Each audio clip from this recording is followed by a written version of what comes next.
Harper lee. Continuamos con el relato de Matar a un ruiseñor.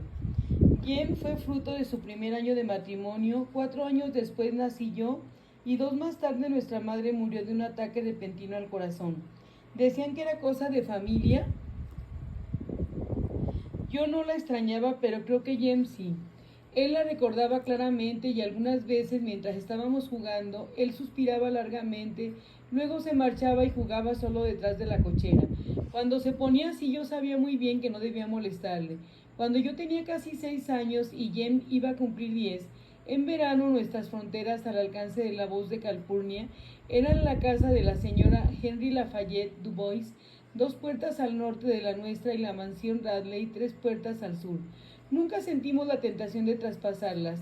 La mansión Radley estaba habitada por una entidad desconocida, cuya mera mención bastaba para que nos portáramos bien durante días.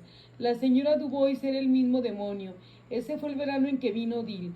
Una mañana temprano, cuando empezábamos con nuestros juegos en el patio trasero, Jem y yo oímos algo en la casa de al lado, en el parterre de coles de la señorita Rachel Haverford.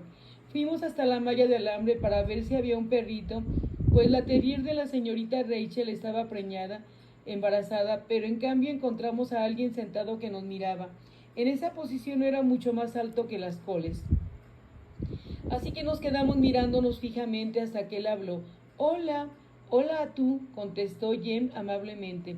Soy Charles Barker Harris, se presentó. Sé leer. ¿Y qué? Dije yo. Solo pensé que les gustaría saber que sé leer. Si tienen algo que necesiten que les lean, yo puedo. ¿Cuántos años tienes? Preguntó Jem. 4 y medio. Voy para 7. Pues no sé por qué presumes, dijo mi hermano señalándome con el pulgar. Aquí Scott lee desde que nació y ni siquiera ha empezado a ir a la escuela. Pareces muy canijo para tener casi 7 años. Soy pequeño pero mayor, dijo él. Jem se apartó su cabello para mirarlo mejor. ¿Por qué no vienes a este lado, Charles Barker Harris? Invitó. Señor, menudo nombre. No, es más curioso que el tuyo. Tía Rachel dice que te llamas Jeremy Atticus Finch. Jem frunció el ceño. Soy lo bastante alto para un hombre así, dijo, pero tu nombre es más largo que tú. Apuesto que es un palmo más largo. Me llaman Dill, informó Dill, intentando pasar por debajo de la valla. Te irá mejor si pasas por encima y no por debajo, dije yo. ¿De dónde vienes? Dill era de Meridian, Mississippi. Iba a pasar el verano con su tía, la señorita Rachel, y desde entonces pasaría todos los veranos en Macomb. Su familia era oriunda de nuestro condado. Su madre trabajaba con un fotógrafo en Meridian. Había presentado una fotografía de él a un concurso de niños guapos y ganó $5. Le dio el dinero a Dill, que se lo gastó en ir 20 veces al cine. Aquí no hay exposiciones de fotografía, excepto a veces la de Jesús en el juzgado, dijo Jem. ¿Viste alguna película buena? Dill había visto Drácula, una revelación que movía a Jem a mirarle con cierto respeto. Cuéntanosla, le pidió.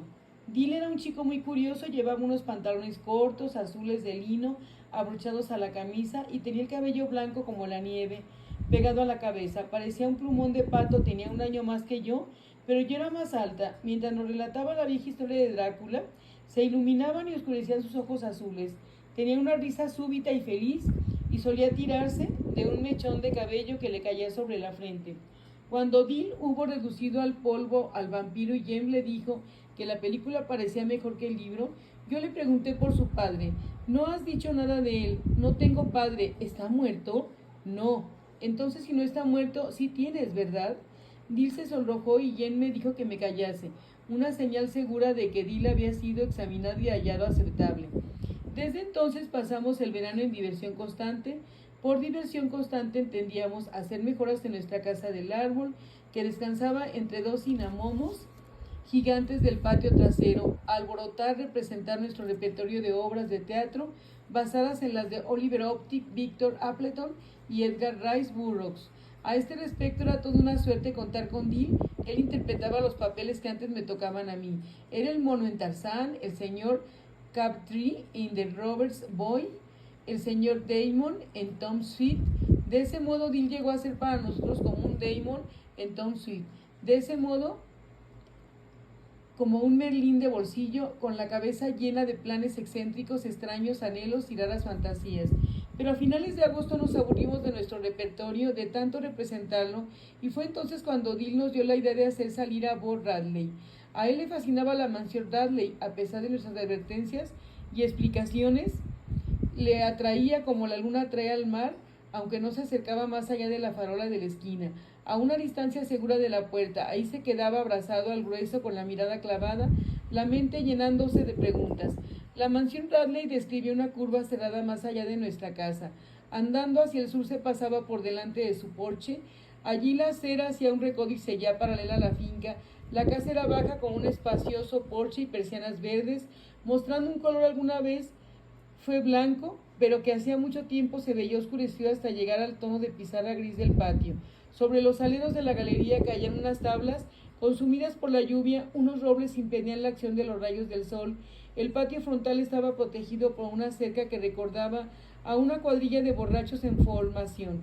En ese patio diseñado para tener un caminito limpio hacia la puerta, nadie había barrido jamás el acceso y crecían a su antojo malas hierbas y flores silvestres. Dentro de la casa vivía un fantasma maligno. La gente decía que existía, pero Jem y yo nunca lo habíamos visto. La gente decía que salía en la noche, cuando se ponía la luna, y miraba por las ventanas. La gente decía, cuando las azaleas se helaban por el frío de la noche, que en realidad era porque el aire había soplado en ellas. El más nimio delito cometido en Maycomb era siempre obra del fantasma. En una ocasión, la ciudad estuvo aterrorizada por una serie de mórbidos acontecimientos nocturnos. Se encontraban mutilados pollos, animales domésticos, aunque el culpable era Adi el Loco, quien finalmente terminó ahogándose en el remanso de Barker. Todos seguían mirando a la mansión Dudley, sin intención de renunciar a sus sospechas iniciales. Ningún negro pasaría al lado de la mansión Dudley de noche. Cruzaría la acera contraria y pasaría silbando. La parcela de la escuela de Maycomb lindaba con la parte trasera del terreno de los Dudley. Desde el gallinero de los Dudley a unos altos pacanos dejaban caer su fruto al patio de la escuela, pero los niños no tocaban ninguna de aquellas nueces. Las pacanas de los Dudley eran mortíferas. Pelota de béisbol que cayera en el patio de los Dudley era pelota perdida y no se hablaba más. La desgracia de aquella casa comenzó muchos años antes de que Jem y yo naciéramos.